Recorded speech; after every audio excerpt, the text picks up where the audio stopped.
Rama agrotech, शेती तुमची, खात्री आमची.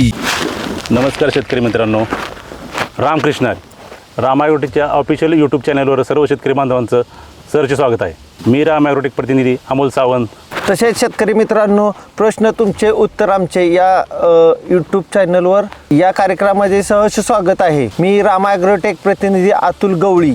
तर शेतकरी मित्रांनो, आज आपण समोर बघता की आपण आले पिकाबाबत माहिती घेत आहोत. त्या आलेला आपण स्वयंपाकात वापरतो, त्या आलेचा इतिहास आपण संपूर्ण आज जाणून घेणार आहोत. शेतकरी मित्रांनो, आले हा फक्त मसाला नसून ते एक औषध पण आहे आणि शेतकऱ्याच्या शेतातलं ते सोनं आहे आणि शेतकऱ्याचा खरा मित्र आहे. तर गवळी सर, आले या पिकाचा उगम कुठे झाला? तर सावंत सर, आल्या पिकाचा उगम दक्षिण आशिया ह्या भारत देशात आल्याचा उगम झालेला आहे.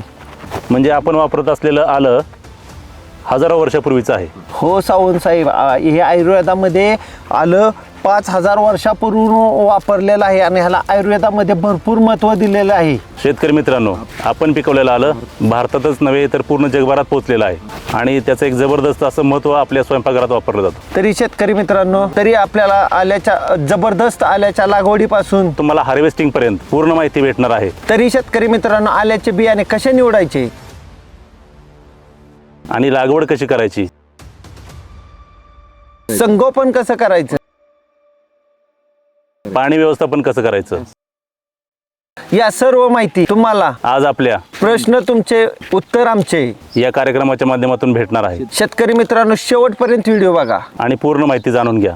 तर शेतकरी मित्रांनो, आले फक्त हे आपण मसाल्यातच नाही वापरत, तर त्याचा औषधामध्ये सुद्धा भरपूर उपयोग आहे आणि शेतीतून जर भरपूर पैसा कमवायचा असेल तर आले एक उत्तम पीक आहे. जमीन तीच, पण आले पिकातून विचार बदलला तर लाखोचा प्रवास होऊ शकतो. तर शेतकरी मित्रांनो, आलं पीक म्हणजे शेतकऱ्याचं चालतं बोलतं बँक अकाउंट आहे. भारताने आले पीक हे जगाला दिलेलं अमूल्य पीक हे असं आहे आलं. शेतकरी मित्रांनो, आले पिकातून आपण एका एकरामधून सुद्धा चांगलं उत्पन्न घेऊ शकतो आणि चांगले पैसे कमवू शकतो. पण 90% शेतकरी सुरुवातीलाच काही चुका करतात. आता इथून पुढे आपण त्या चुका थांबवूया. गवळी सर, तर आले पीक हे फायदेशीर आहे का? 100% साहेब, आले सावंत साहेब, 100% आले शेती ही फायदेशीर आहे. ती शेतकऱ्यांनी जाणून घेतली पाहिजे, त्याचे नियम पाळले पाहिजेत शेतकऱ्यांनी. नाहीतर 100% नुकसान पक्का आहे. तर गवळी सर, आले पिकासाठी जमीन कोणत्या प्रकारची असावी?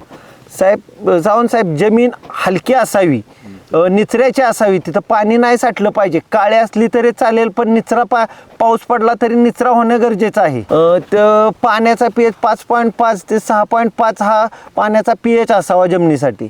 शक्यतो काळी जमीन आणि चिकट पाणी साठणारी जमीन टाळावी. मुरमाड अशी जमीन असावी. ही आपण कशी पाहतो, अशी बियाण्यासाठी मुरमाड जमीन असावी. जिथं पाणी साठते तिथं आले पूर्ण मरते. गवळी सर, सर्व शेतकऱ्यांचा एक महत्त्वाचा प्रश्न की लागवडी योग्य नेमका काळ कोणता? 15 मेच्या पासून पुढे जूनपर्यंत. 15 मे नंतर 10 जूनच्या अगोदर आले लागण करू शकता. तर गवळी सर, शेतकरी सुरुवातीला एक चूक करतो की बियाणं निवडताना, तर ते बियाणं निवडताना काय काळजी घ्यावी? सावंत साहेब, तुम्ही छान प्रश्न विचारलेला आहे. शेतकऱ्यांनी बियाणं प्लॉट उच्च प्रतीचा असावा, त्याला सड लागलेला नसावा, तो रासायनिक खत कमी टाकलेलं सेंद्रिय खतावरचा असावा, असे बियाणे प्लॉट असावा. बियाणं मीडियम जाडीचं असावं आणि त्याला मातीची भर चांगली असावं. बियाणं काढण्याच्या अगोदर बियाणे उघडे पडलेलेही नसावे. तर सर, साधारण आपणास लागणी करता एकरी किती बियाणे लागतं? 12 ते 14 क्विंटल बियाणं लागतं. तरी शेतकरी मित्रांनो, बियाणे 12 ते 14 क्विंटल लागतं, पण हा बियाण्याची फणी पंजासारखी असावी. बियाणं आतील बियाणं निवडताना आतील त्याला रिंग काळी असावी.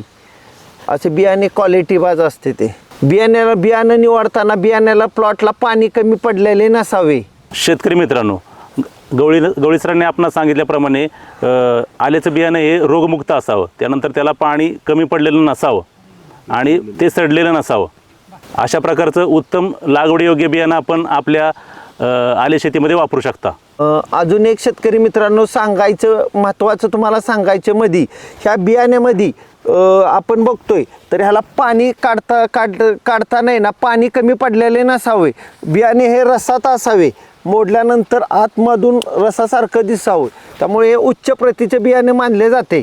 तरी शेतकरी मित्रांनो, बियाणे कसे असावे ते आपण प्रत्यक्षात बघूया. बियाणे प्लॉट निवडलेला आपण लागणीसाठी निवडतोय तो कसा असावा ते प्रत्यक्षात पाहूया.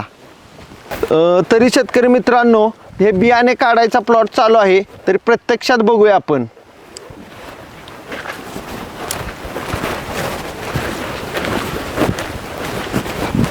तरी शेतकरी मित्रांनो, बियाणे कसं असावं आणि ते चांगले असते ते बघूया आपण, स्वतः प्रत्यक्षात काढून बघूया. बघूया खांदून आपण.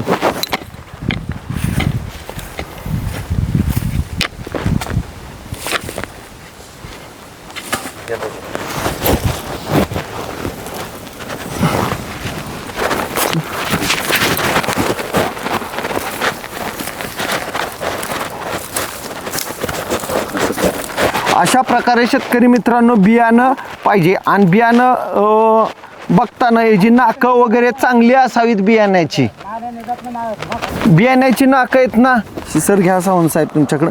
बियाण्याची नाकं अशा असावी, अशा उच्च प्रति दर्जाचं बियाणं असावं. हे आले लागवडीसाठी उच्च प्रति दर्जाचे बियाणं आहे हे, आणि हे सातारी आलं म्हणतात. बघू शकता शेतकरी मित्रांनो, आपण कशा प्रकारे याचा पंजा आहे, कशा प्रकारे फणी याची. हा शेतकरी मित्रांनो, हे आलं बघू शकता कसं रसात आहे आणि ते आतून कसं आहे. अशा प्रकारे प्रश्न तुमचे उत्तर आमचे. बियाणं कसं निवडायचं असे आमच्या प्रश्न तुमचे उत्तर आमच्या या एपिसोडमधून तुम्हाला माहिती दिलेली आहे.